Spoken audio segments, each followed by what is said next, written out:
बहुत ही दर्दनाक घटना के सामने हम आपको रूबरू करवाने आए हैं, जो कि पवन कुमार 17 तारीख को अपने दोस्तों के साथ बाहर निकलता है और बर्थडे पार्टी के लिए। पर अगले दिन इनको पता चलता है कि वो उसका मौत हो गई है और वो सुल्तानपुर में जो सरकारी हॉस्पिटल है वहाँ पे एडमिट है। और अभी तक प्रशासन द्वारा इन पे कोई भी कार्रवाई नहीं की गई है। उसका मौत का खुलासा भी नहीं हो पाया है कि उसकी मौत कैसे हुई थी।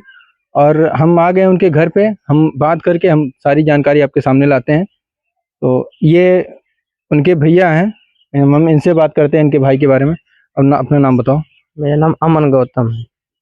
आप उनके छोटे भाई हो? हाँ, मैं उनका छोटा भाई हूँ।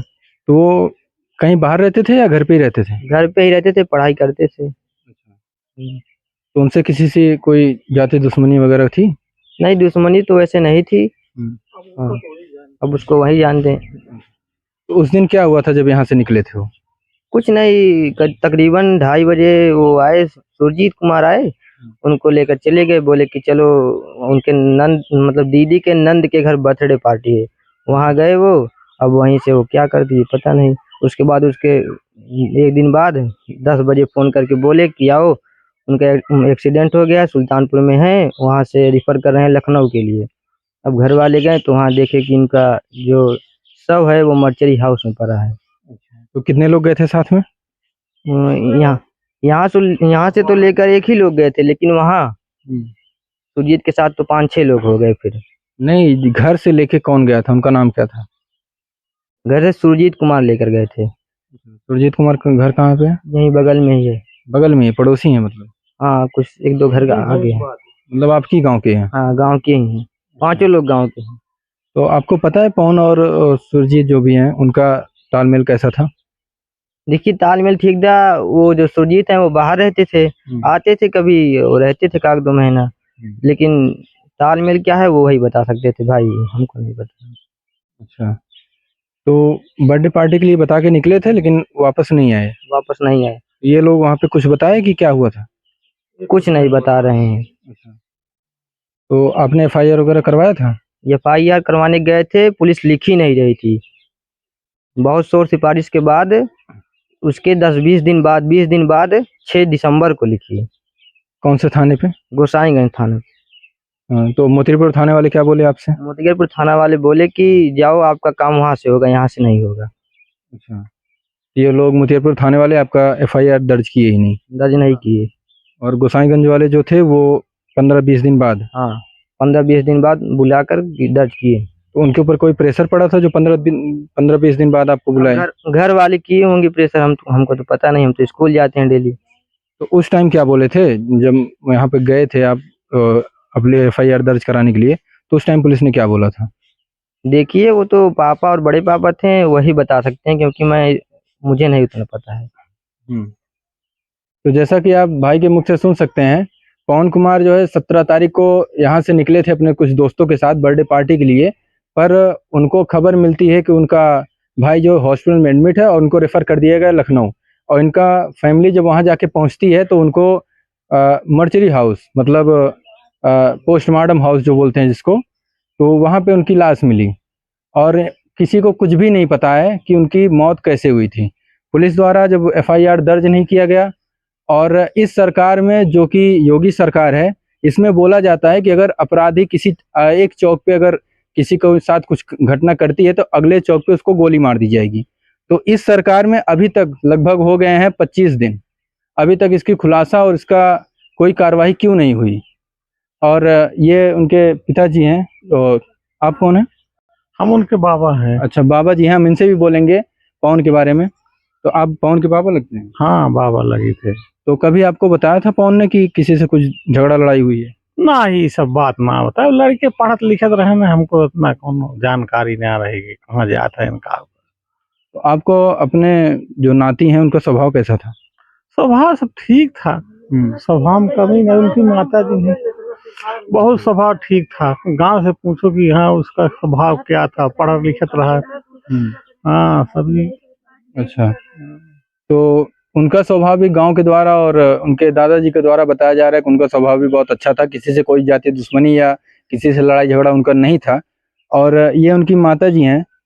अब इनके माता जी से क्या ही पूछे, दुख का पहाड़ इनके ऊपर टूटा ही है, पर फिर भी कुछ पूछते हैं। आप अपने बेटे बारे में बताइए थोड़ा। बेटा हमारा बहुत सही रहन साहेब का बताए लैन दोबारा से उठाई के 2:30 बजे अब काव के हन रात में उनके साथे काव सवेरे उनका पता मिले कि कौन 2:30 बजे रात को यहाँ से गया था? सवेरे अच्छा, सुबह 3 बजे ऐसे। तो बता के गए थे आपको हम कहाँ जा रहे हैं? हाँ गए शाम तक लौट ही आए अच्छा, ना आए फोन का पता कर गया कहीं सवेरे आए। सवेरे उनके हाल मिलत बा कि लखनऊ सुल्तानपुर जिला में भर्ती हैं नावा। हम सब गए तो वहीं लवारिस में रहन हुए। अच्छा, तो आपको फोन करके किसने बताया था? सतीश सतीश कौन है? वही मकई वो है। अच्छा, हाँ।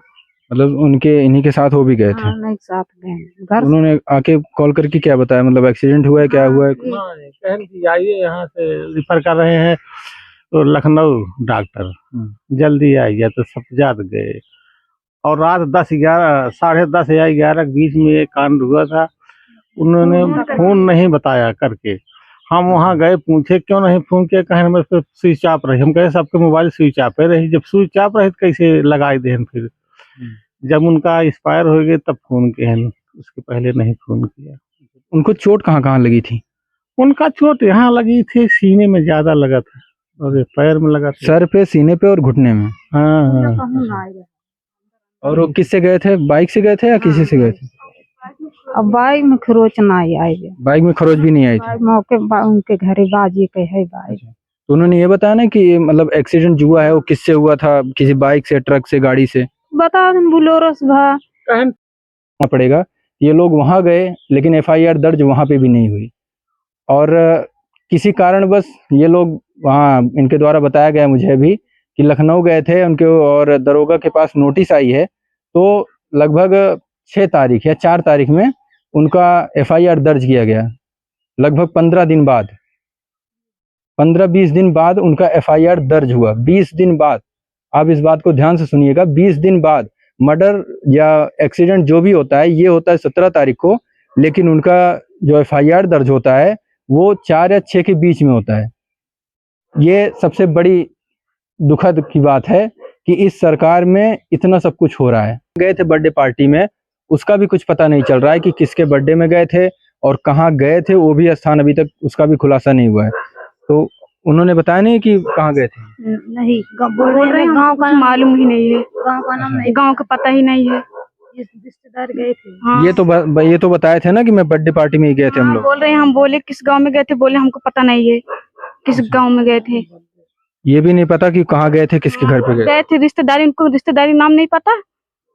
अच्छा, तो जब वो लोग सरासर झूठ बोल रहे हैं, और मैं आपको ये भी बता दूं कि प्रशासन को इस पे कार्य करना चाहिए, और जो कुछ भी हुआ है इनको हिरासत में लेके इनसे पूछताछ जरूर करनी चाहिए, क्योंकि ऐसा गुमनाम तो ऐसा कोई भी चीज़ नहीं हो सकता है।